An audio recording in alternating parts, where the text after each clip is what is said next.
Hi everyone, it's Cal. I hope you're doing well.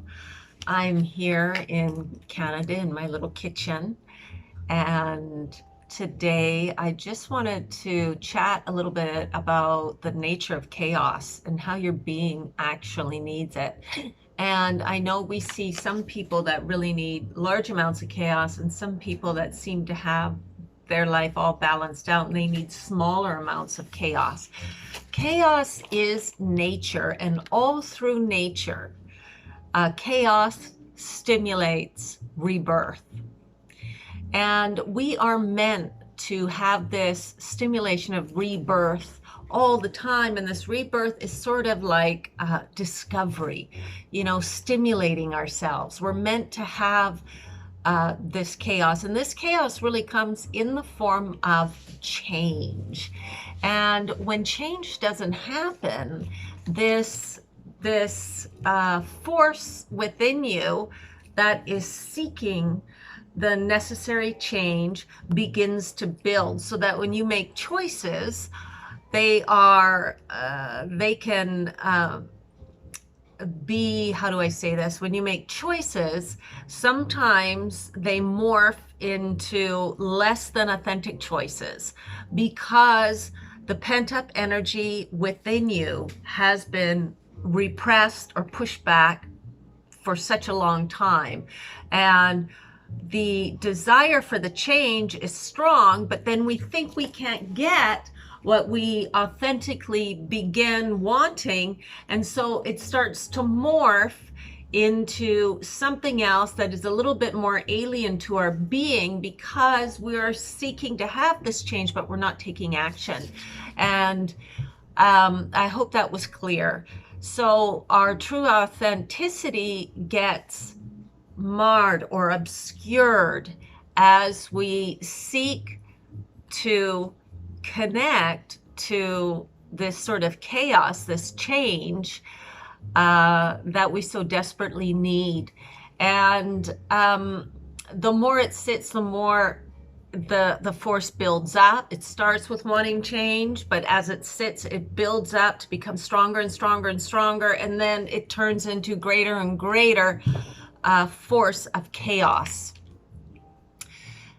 So we always need an element of chaos in our life. We just do, in smaller or greater forms. And the more we understand ourselves, the more we can balance out our life so that we are choosing creative changes that really authentically resonate with us, because that's what brings us happiness. And it's the chaos or the change that keeps our energy buoyant and alive. But again, it needs to be balanced. So when you look at chaos is actually the feminine force. And when it gets way out of hand, it needs to be balanced more with the male force, which is taking action, which is organization and preparation of the action in order to get what the feminine force wants. Remember, the masculine is always the administrator to the feminine force. The feminine force is the controller, and she is the controller in your system too. She is the desire that resonates through you. She is the force that propels you, but she is not the one taking the steps and the actions. It's the masculine force. They are so interwoven, but it's really good to understand basic concepts of the masculine and feminine so you can kind of understand these impulses that you're receiving and sort of what to do about them, because we always are seeking balance, and balance brings us happiness. It makes us feel satiated, it makes us feel grounded. So a lot of things that can cause the stagnation when we're not taking action towards the change. I think it comes down to really two things. You're getting the feeling, and the two things that cause the stagnation are, one, not knowing. You're getting the feeling and you're not knowing what to do about it. Oh, I need change, or oh, I need something to stimulate me. And a lot of times we're grabbing things that we think we can get that are just close enough to us just to relieve us of this buildup of pressure. But really, when that comes and when the not knowing comes, the thing to do is to actually sit with yourself. Sit and get in touch with your center. And your center will give you ideas. Just sit for a while, pose a question to your center. What do I need right now? And you'll listen to your mind get erratic. But the more you just sit just a little bit, the more the truth of you will come forward. So you can get the ideas from your center, and then the next thing after that is getting exposure. So if your center is saying take a trip, then you go, gee, where do I want to go? You want to go to somewhere tropical? Okay, okay. So you can take that and you can kind of explore ideas that appeals to you. The other thing that causes stagnation is, of course, fear. Now everybody's talking about fear, fear, fear. You know, feel the fear and do it anyways. And I know how hard that is. But one thing I have learned from actually feeling the fear and doing it anyways is that failure is growth.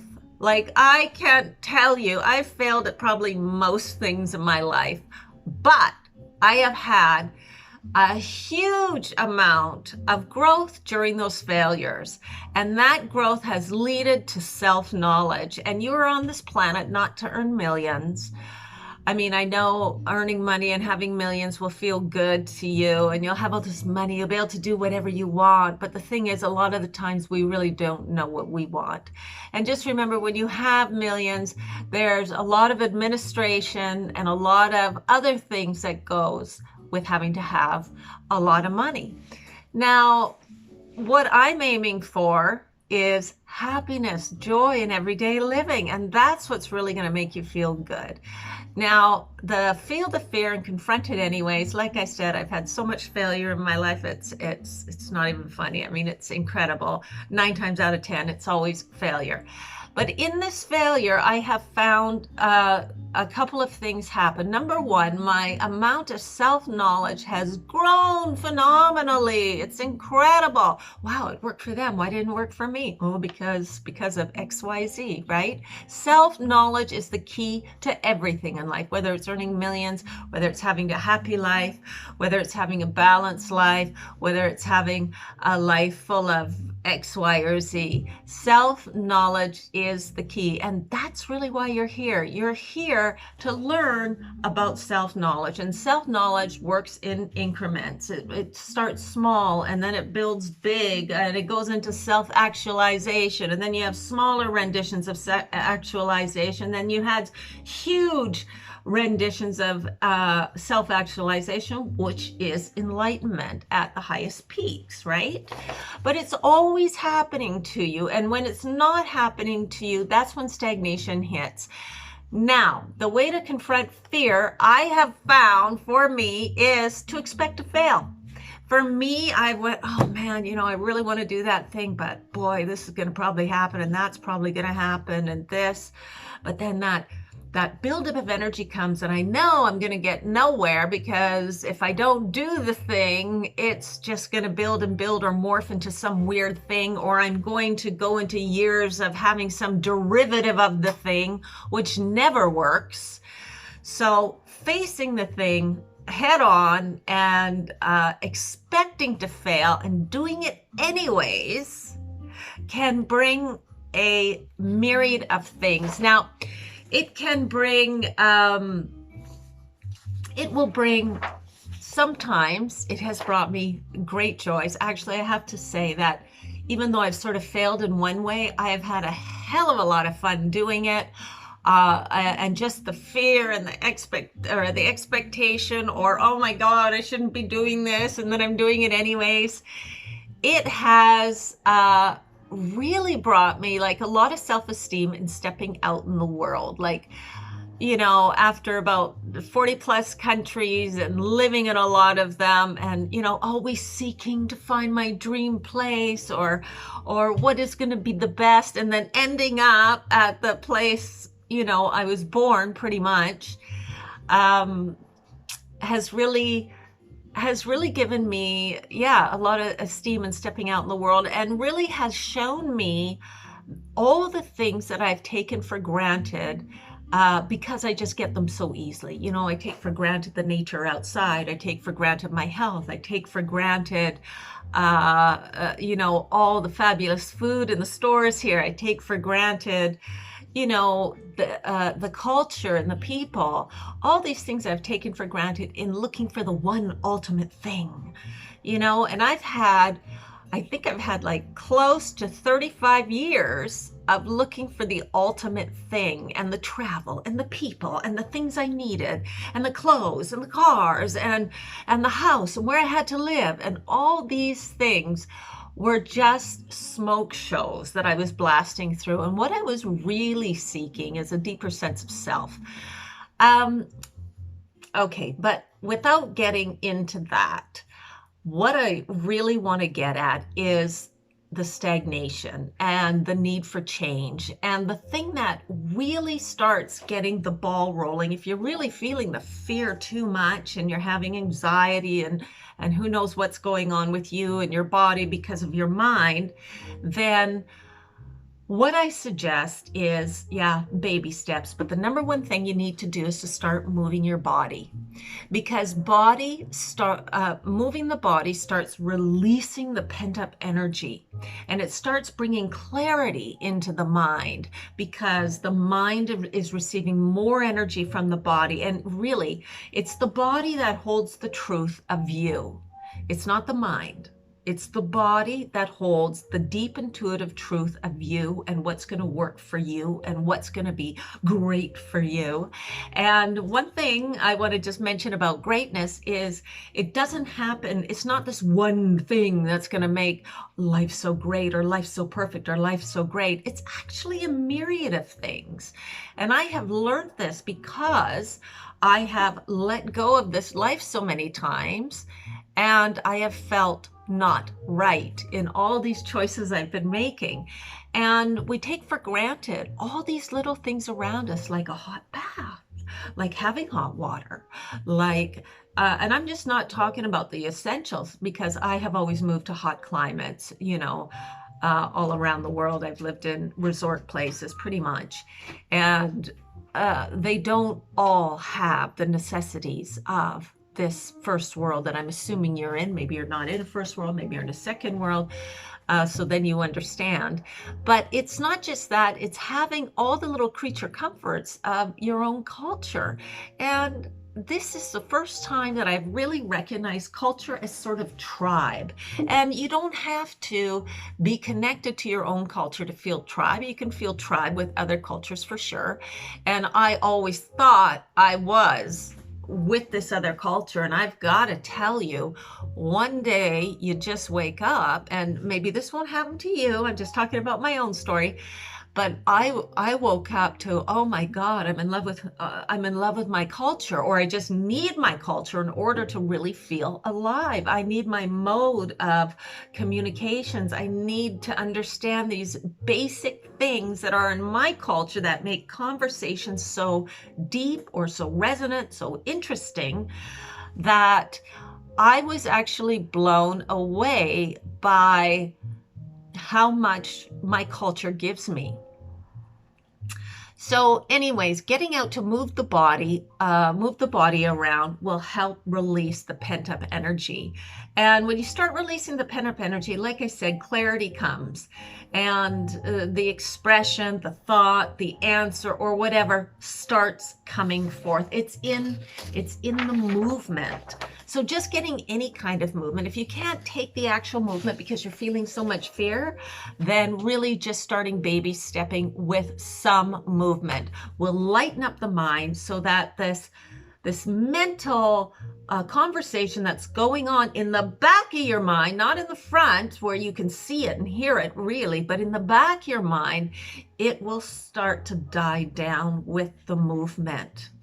And what will come forward is a little bit more serendipity, a little bit more centeredness, and a little bit more of the answer. Just the more you do it, and the less stronghold you have on what you think you want, the more it can come into your life.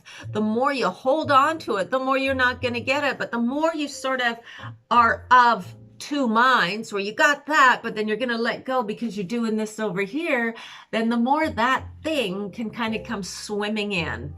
So again, I want to talk about feeling the fear and doing it anyways, because I have found that any wrong door you take, and sometimes everything seems like a wrong door, but when you take that wrong door, it is going to lead you to the right door eventually. And when it does lead you to the right door, you are going to have all this background knowledge of all these things you do that they failed, but they didn't really fail. What they did is they gave you more intelligence.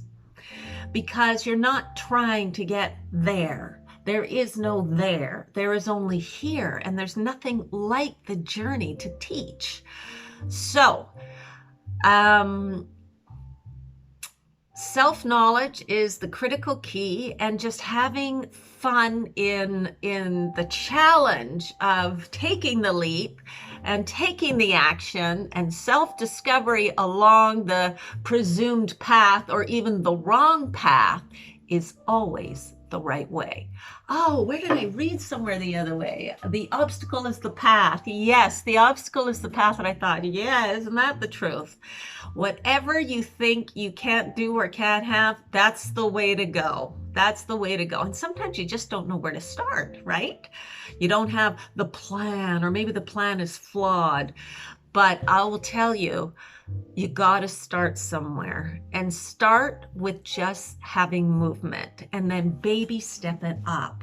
Like, oh, I think I'll make a plan of this, or I'll just write down my task items. And then next time you just do one of the task items, and then the next thing comes, and then the next thing comes, and then the next thing comes. This is kind of the way Source works. It's, you've got the feeling driving it all, and then you've got the male force, which is the administrator. So the male force does its stuff, and then the goddess force says, okay, good job, here's the next. And then the male force goes and does what it thinks it can, because it's operating on a pretty shallow level there. And then the goddess force comes in and says, gee, pat on the back, good job, kiddo, here's the next thing. And then you sort of get trundling on your little bicycle, and things just start getting a little bit more limber. Things do not change radically overnight. I mean, you see these stories about it, but you don't know the backstory on the stories that you read. You really don't. And I have actually gone into these backstories, and I thought, well, they were building their vibration this way, and they were taking action this way, and then they finally won the lottery, or then they finally got into whatever it was that they were seeking. There's always the backstory, and this is you or me building the backstory by sort of doing a little bit of this, then doing a little bit of that, then doing a little bit of this. So getting the feeling, taking the action, a little bit of action, getting the feeling, taking a little bit of action. There you go, riding your bike through life, a little bit of this, a little bit of that.